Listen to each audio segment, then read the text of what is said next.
পুরুষ মানেই শক্তির প্রতীক, তবুও তার অন্তরে লুকিয়ে থাকে হাজারো বেদনার ঢেউ। সে হাসে, সে লড়ে, কিন্তু তার অশ্রু প্রায়ই থাকে অদৃশ্য। কারণ সমাজ শিখিয়েছে পুরুষেরা কাঁদে না, পুরুষেরা দুর্বল হয় না। বাস্তবের মাটিতে দাঁড়িয়ে পুরুষ তার নিজের স্বপ্নগুলোকে ছিঁড়ে ফেলে, শুধু পরিবারের হাসি রক্ষার জন্য। সে নিজের কষ্ট ভুলে আপনজনের শান্তি গড়ে তোলে। কিন্তু কেউ কি ভাবে এই নীরব মানুষটারও বুকে ঝড় বয়ে যায় প্রতিনিয়ত?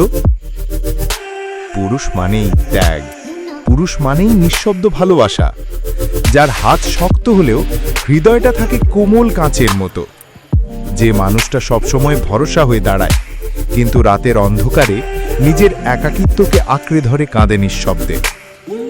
পুরুষ মানেই বোঝা নয়, পুরুষ মানেই দায়িত্বের পাহাড় নয়।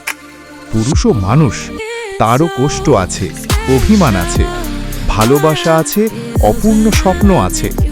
শুধু সেই আবেগগুলোকে সে কখনো প্রকাশ করে না, কারণ পৃথিবী তাকে শিখিয়েছে তুই শক্ত থাক, তুই ভরসা হ।